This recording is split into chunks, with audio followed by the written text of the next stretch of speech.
Alhamdulillah sehat. Alhamdulillah sehat ya Bu Dewi ya. Oke, sebelum melakukan proses coaching pada hari ini, ada beberapa hal yang ingin saya sampaikan terkait proses coaching ya Bu Dewi ya, yang mana ini berkaitan dengan rubrik penilaian. Saya akan melihat nanti apakah proses coaching yang dilakukan nanti sudah sesuai dengan alur tirta atau belum.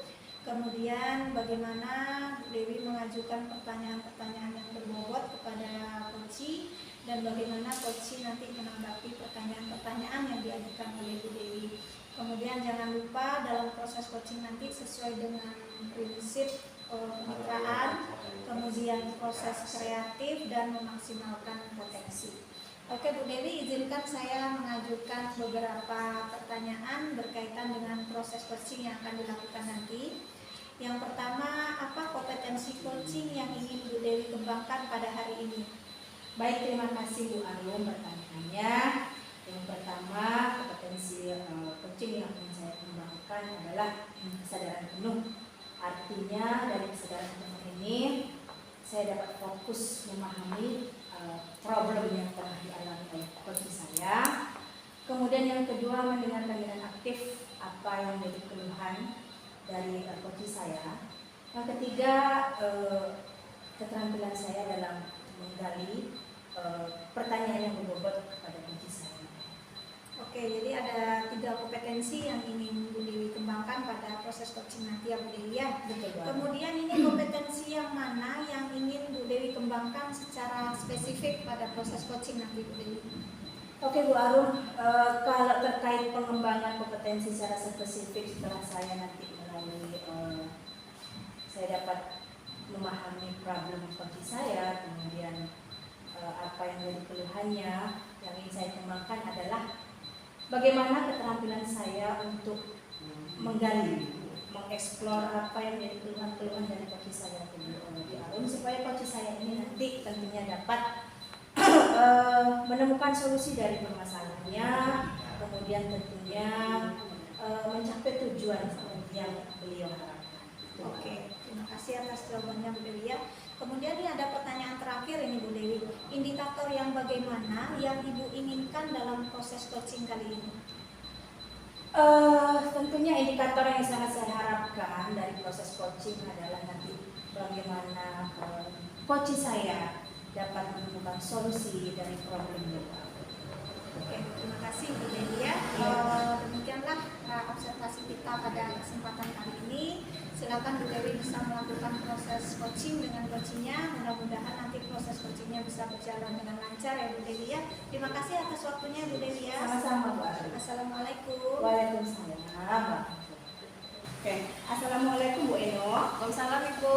Apa kabar Bu Eno, sehat? Alhamdulillah sehat Ibu. Kemarin Bu Eno menghubungi saya. Iya Ibu. Katanya ada yang mau didiskusikan tentang apa tuh Bu Eno? Ada beberapa masalah dalam proses pembelajaran saya di kelas Bu. Makanya saya ingin bercerita sama Ibu. Oke, berarti Bu Eno tengah ada problem Pak. Ya. Iya Ibu. Kalau boleh saya tahu nih Bu Eno, kira-kira setelah diskusi kita hari ini apa kira-kira harapan Bu Eno? Saya pengen ada solusi Bu dari masalah yang saya hadapi sekarang Bu. Kalau enggak kepikiran sama saya terus Bu. Iya, solusi Bu Eno ya. Iya. Kalau saya boleh tahu nih dulu Bu Eno, sebelum kita diskusi lebih lanjut, apa kira-kira problem yang tengah Bu Eno alami? Saya kan mengajar di kelas Bu. Iya. Ternyata masih ada beberapa anak tuh yang tidak ada motivasinya belajar di kelas Bu ketika saya masuk. Berarti anak-anak itu banyak ya Bu Eno, banyak yang tidak memiliki motivasi untuk belajar. Iya. Bu Eno. Kebanyakan mereka Bu melamun, Iya. kemudian ketika ditanya paham, mereka diam aja. Artinya mereka menunjukkan sikap pasif. Iya. Itu setiap hari kah Bu Eno atau bagaimana? Hampir setiap hari lah Bu, masalahnya ketika saya masuk minggu ini seperti itu. Iya, Jadi besok saya masuk di kelas itu juga seperti itu. Kadang saya bingung jadinya Bu. Oke Bu Eno. Ini tentu Bu Eno sebagai guru, kira-kira menurut Bu Eno sejauh ini ya sementara, kira-kira menurut Bu Eno apa yang menyebabkan anak-anak itu seperti itu Bu Eno? Mungkin karena saya sering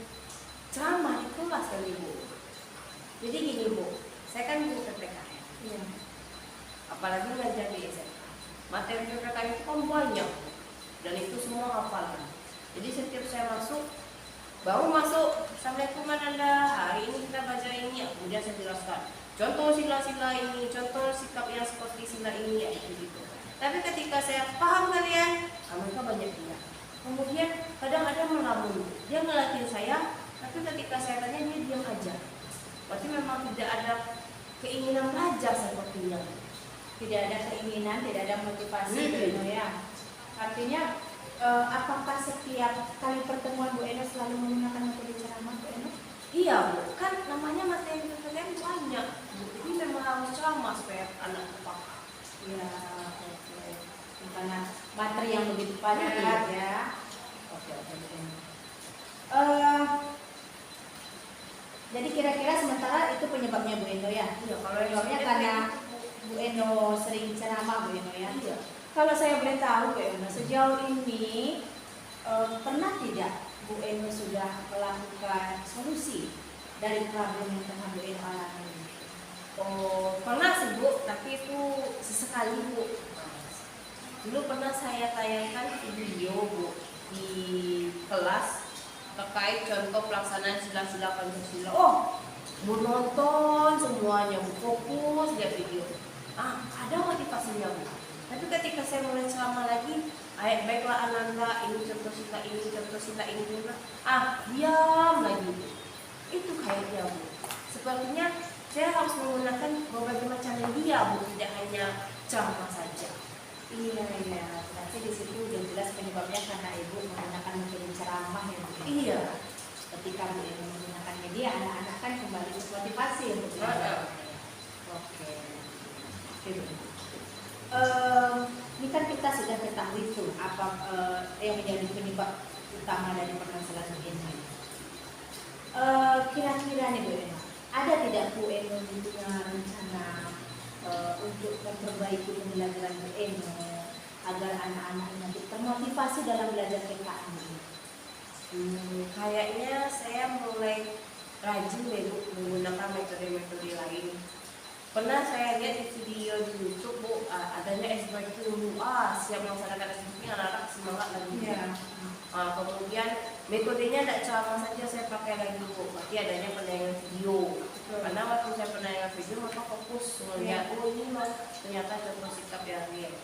Kemudian mungkin saya akan menerapkan aplikasi-aplikasi yang bisa berbasis IT ya Bu ya. Karena kan kalau SMA ini kan kalau yang IT itu anak lebih cepat. Betul.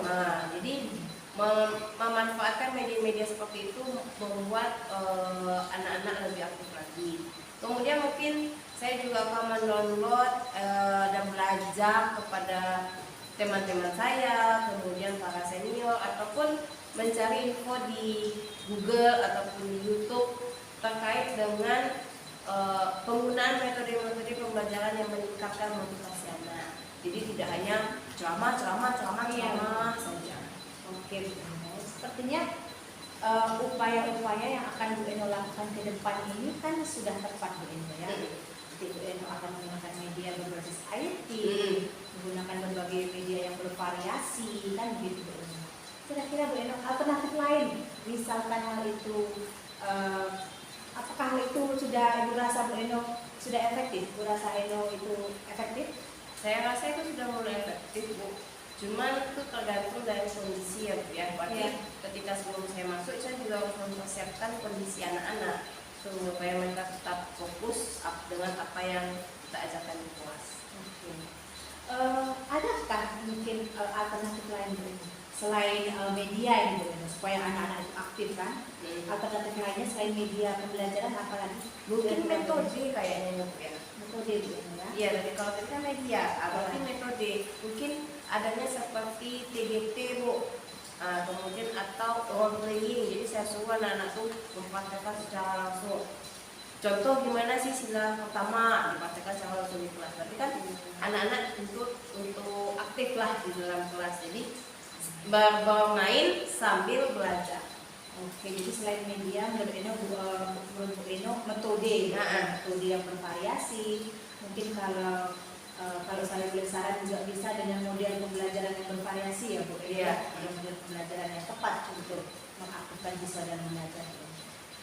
Oke, menurut saya apa yang akan Bu Eno lakukan ini sudah tepat ya. Kira-kira nih kalau boleh saya bertanya lagi Bu Eno, kira-kira dukungan apa saja yang Bu Eno butuhkan dalam melakukan rencana aksi Bu Eno?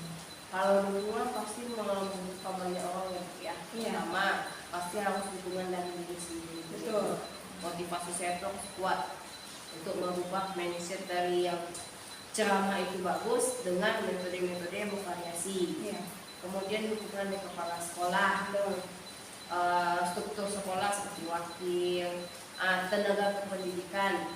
Kemudian juga salah satunya adalah rekan sejawat, di mana nanti kalau misalnya ada problem, ada kebutuhan bisa saling sharing ataupun tukar pikiran lah dengan beliau-beliau.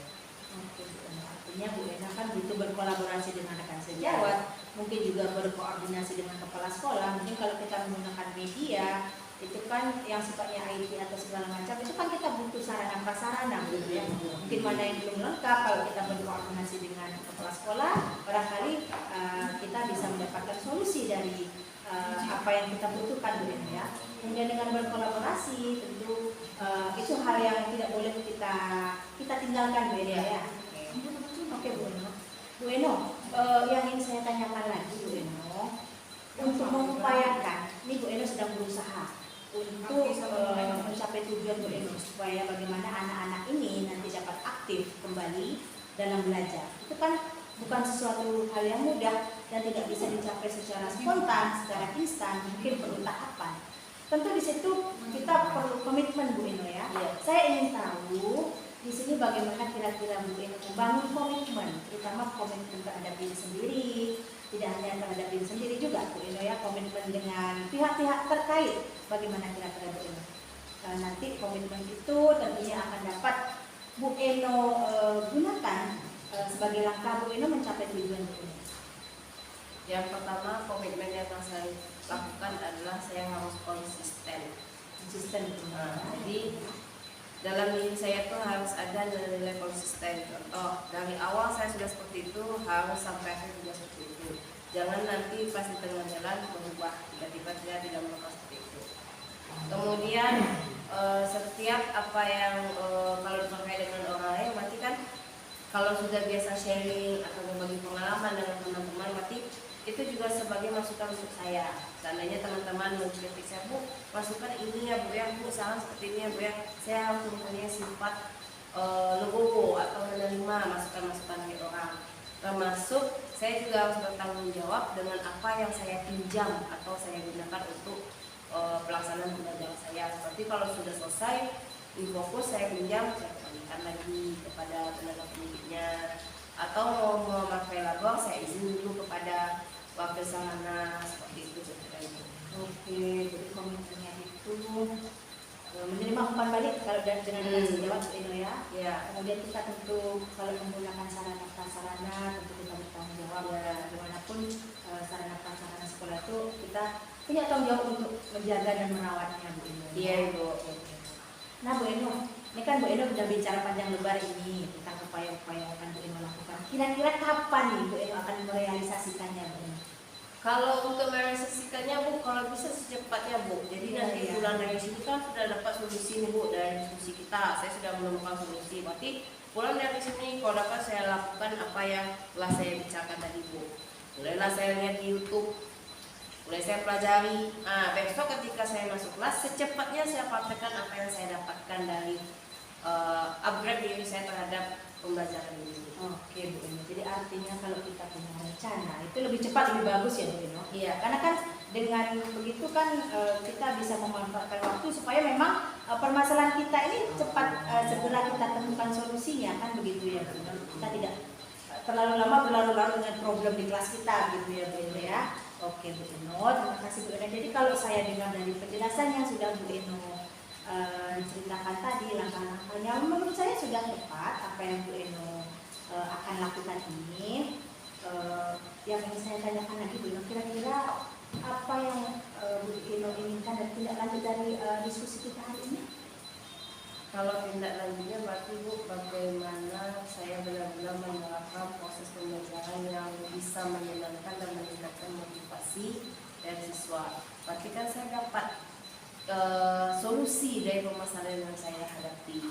Kemudian yang saya rasakan adalah saya lega, senang karena dengan sharing dengan Bu Dewi itu saya bisa menemukan solusi dari yang permasalahan yang saya hadapi. Oke Bu Eno, alhamdulillah ya. Kalau diskusi kita kali ini, Bu Eno bisa merasa lega mendapatkan solusi atas problem yang tengah Bu Eno hadapi.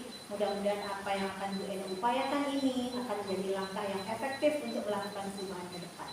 Oke, Bu Eno, terima kasih untuk diskusi kita hari ini. Mudah-mudahan Bu Eno dapat mencapai tujuan yang diharapkan Bu Eno ya. Semangat terus Bu Eno ya. Ya, semangat Ibu Dewi. Assalamualaikum Bu Eno. Waalaikumsalam Bu Dewi.